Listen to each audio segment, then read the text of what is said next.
Salam sepak bola, Mas Bro Aldi Bawazir, direct from London. Halo Bang, apa kabar? Baik-baik, Mas Bro. Wah, terima kasih banyak nih sudah meluangkan waktu di tengah kesibukan untuk bicara di Bola Bung Binder. Luar biasa, gue yang senang diundang sama Bung Binder, legend. Untuk diundang ke sini dan kita bisa ngobrol bola bareng. Iya, iya. Udah berapa lama sih persisnya di London?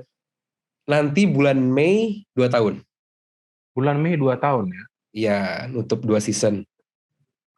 Terus gimana how's life in London? How's the football culture? Maksudnya budaya sepak bolanya seperti apa? Kehidupan seperti apa? Kan eh, lu sebelumnya kan di Bogor ya, Bogor terus Jakarta, ya kan? Nah, terus tiba-tiba Ya, pindah ke sana, harus tinggal di sana. Nah, apa yang lu merasa perubahannya? Butuh waktu gak sih untuk adaptasi? pasti ada apalagi adaptasi di suhu, Bang. Di suhu itu kita Cuaca ya. adaptasi banget, di cuaca gitu.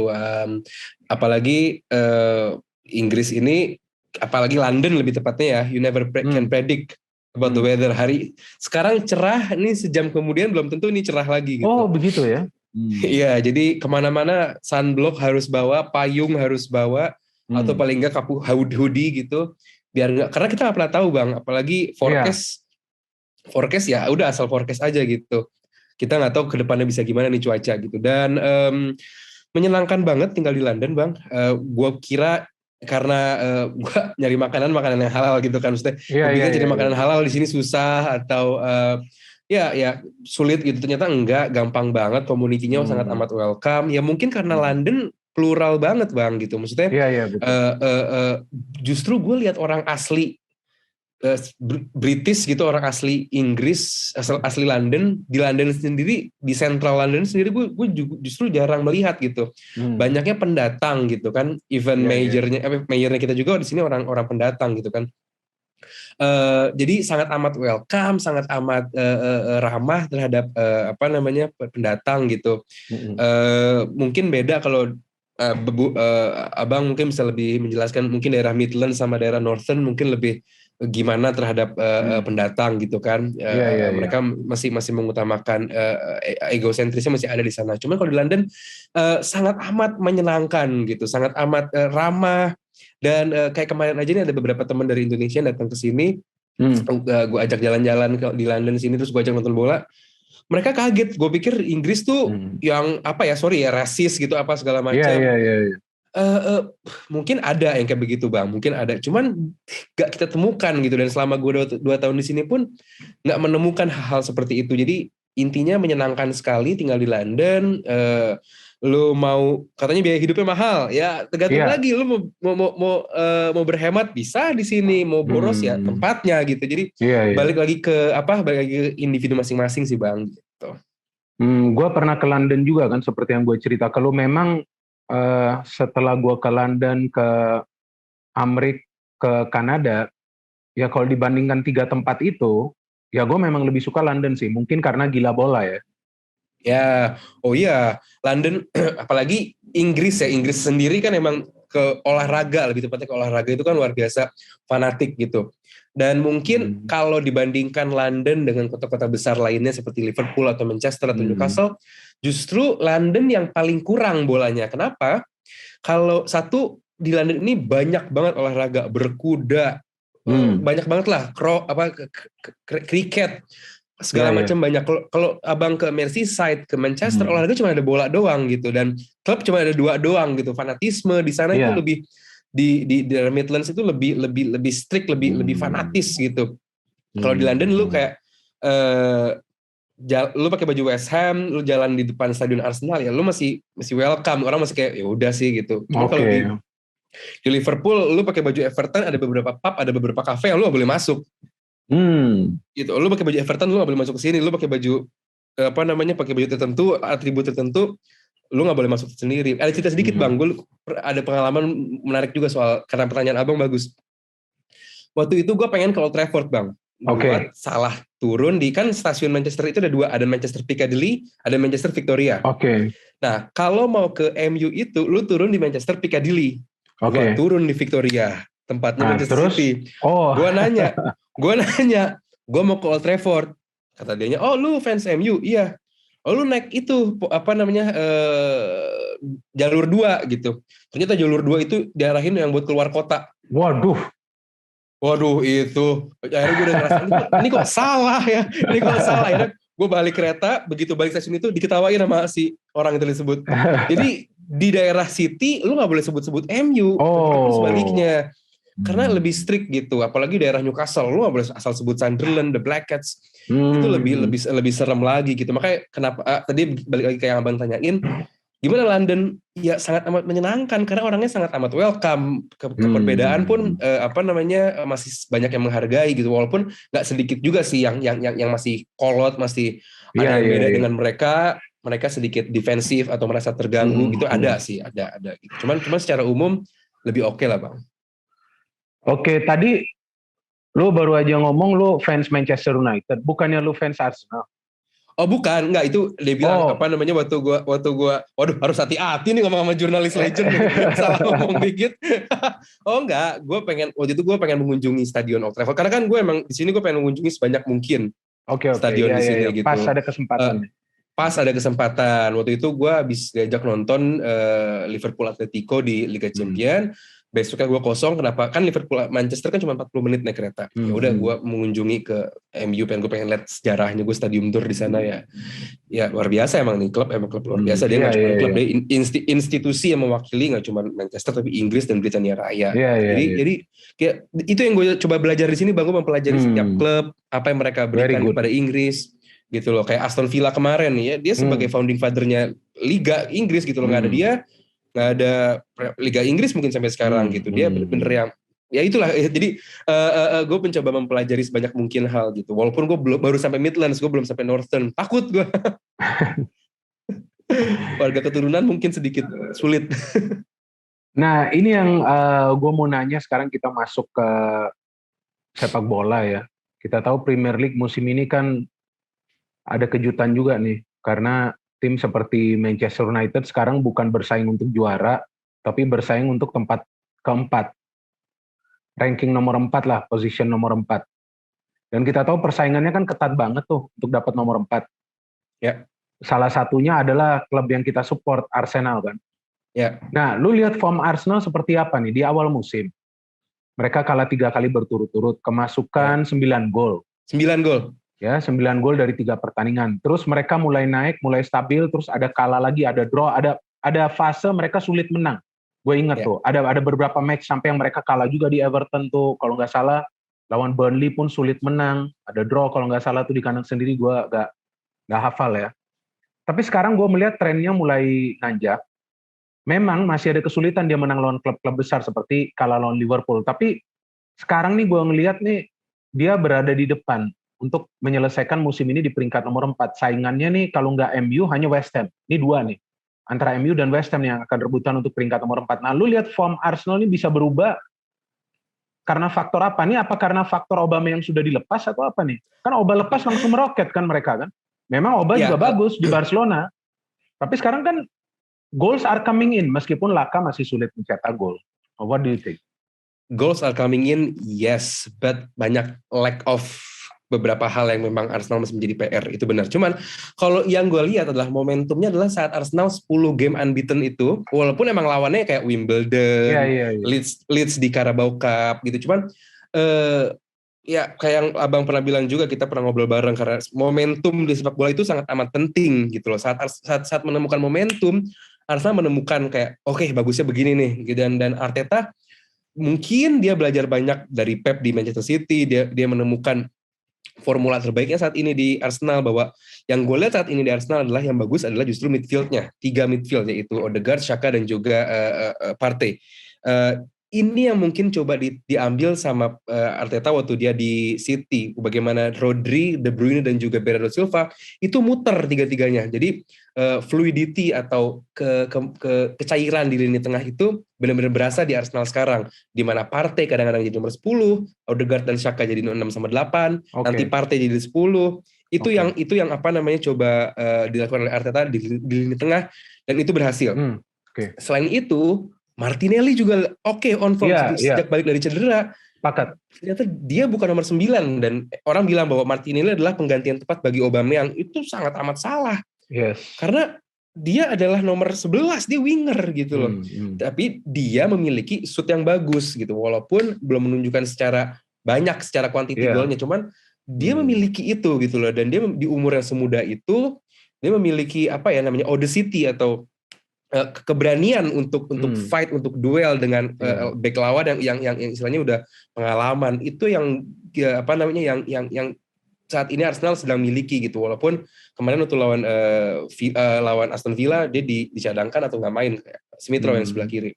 Selain itu juga Saka di kanan, kita menemukan bahwa ternyata dia adalah finisher. Dia itu adalah seorang yang bisa menyelesaikan peluang, bukan orang yang diutamakan untuk menyuplai bola gitu lah. Dan yang paling adalah poin ini adalah menurut gue poin yang paling gue menyenangkan dari Arsenal saat ini, bahwa Nketiah dan Pepe masih punya peran di Arsenal.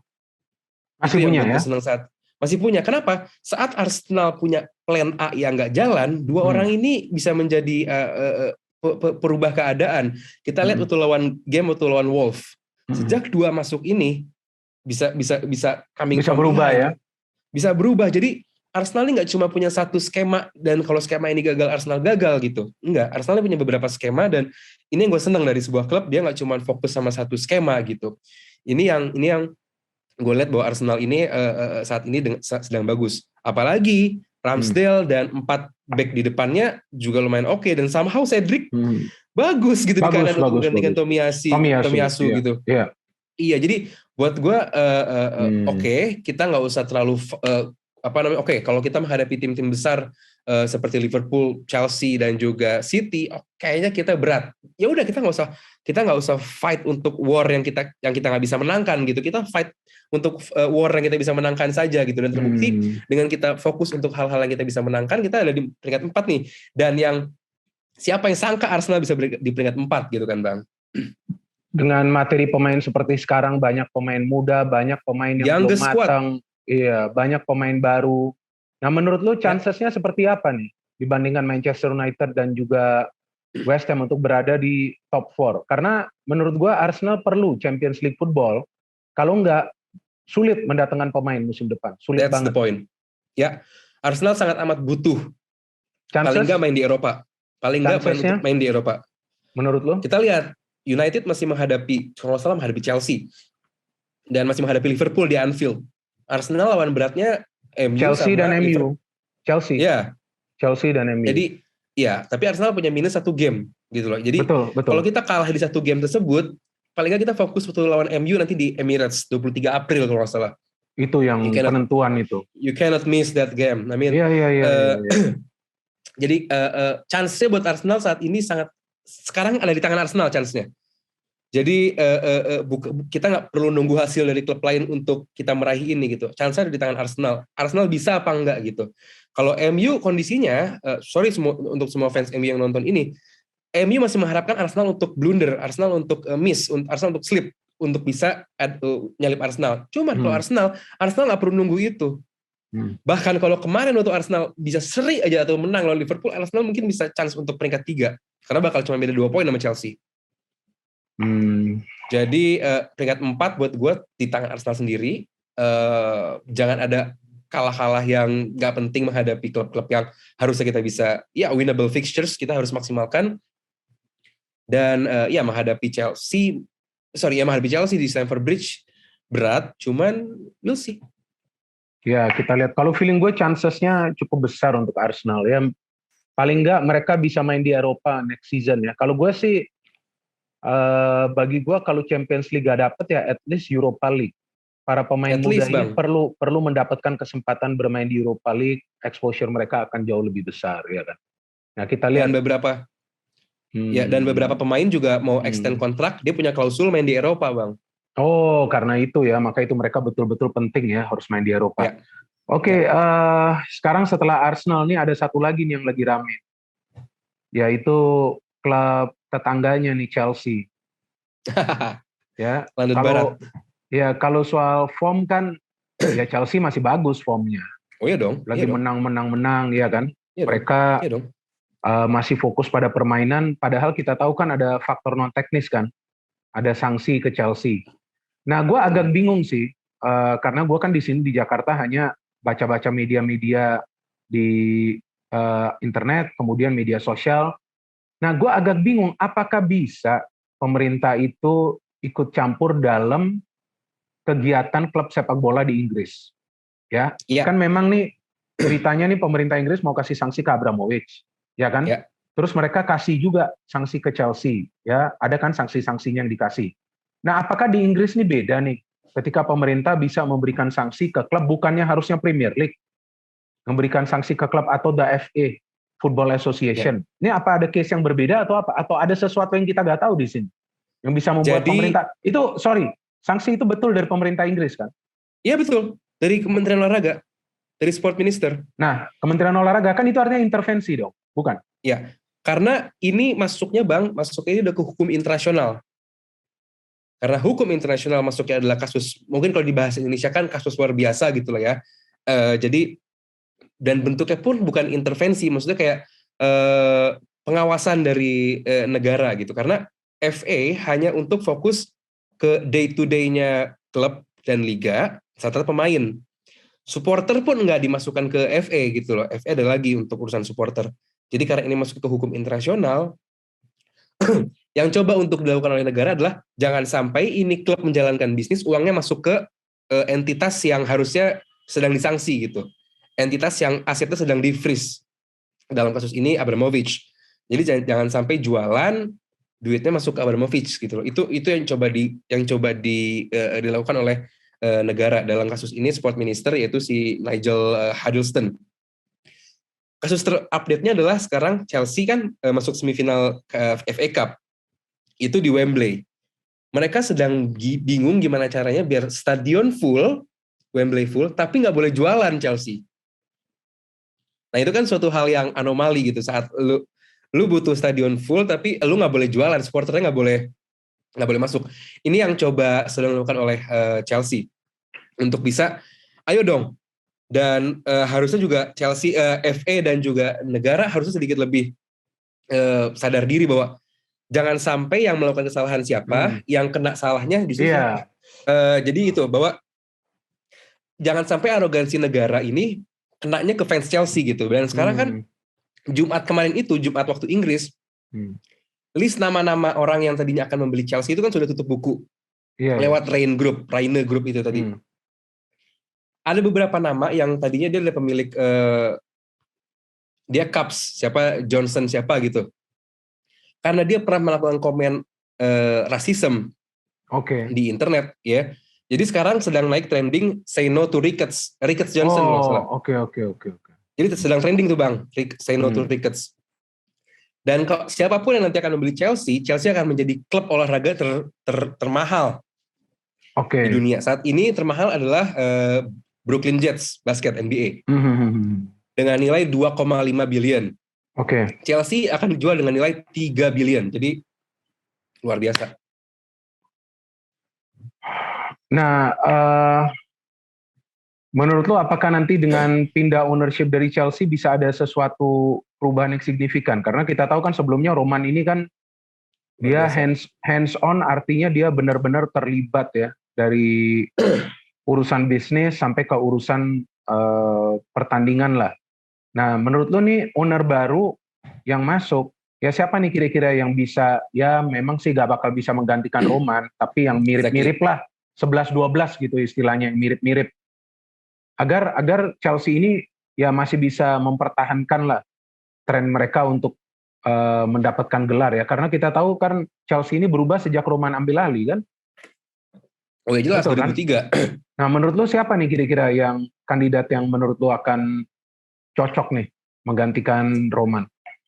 Pertanyaannya justru karena gue nggak tahu latar belakang beberapa orang yang akan menggantikan Roman sendiri. Jadi yang gue tahu si Johnson ini dia kan pemilik Cubs juga, klub juga di Amerika gitu. Yang gue tahu, gue baca reportnya bahwa renovasi stadionnya itu mangkrak berapa lama dan over budget sampai 100 juta Jadi dia punya sejarah itu gitu loh. Dan jadi ini yang coba digalakkan oleh fans Chelsea. Jangan sampai orang ini yang menjadi pemilik Chelsea gitu. Oh begitu ya. Ya, dan bagusnya adalah Chelsea sejak 4 tahun terakhir kan emang fokusnya sama Marina Granovskaya kan, si CEO, ya manajer, dan yang tadinya dia adalah PA-nya si Roman, dan jadi sekarang adalah fokusnya dari Marina sama Peter Cech. Pertanyaan gue adalah apakah dengan adanya pemilik baru Marina dan Peter Cech ini bakal dipertahankan? Ini yang bakal jadi menarik karena ini belum tahu ya. Jadi karena kita juga belum punya pandangan sendiri dengan orang-orang yang akan menggantikan Chelsea tersebut gitu, dan harusnya sih akhir minggu ini waktu UK sudah ada pemilik baru. Oh sebentar lagi ya, kalau nggak betul harus ada cepat. Kalau nggak kan berat juga untuk Chelsea karena mereka nggak ada penghasilan kan, bisa semakin sulit mereka karena ada larangan untuk jual merchandise, jual tiket juga.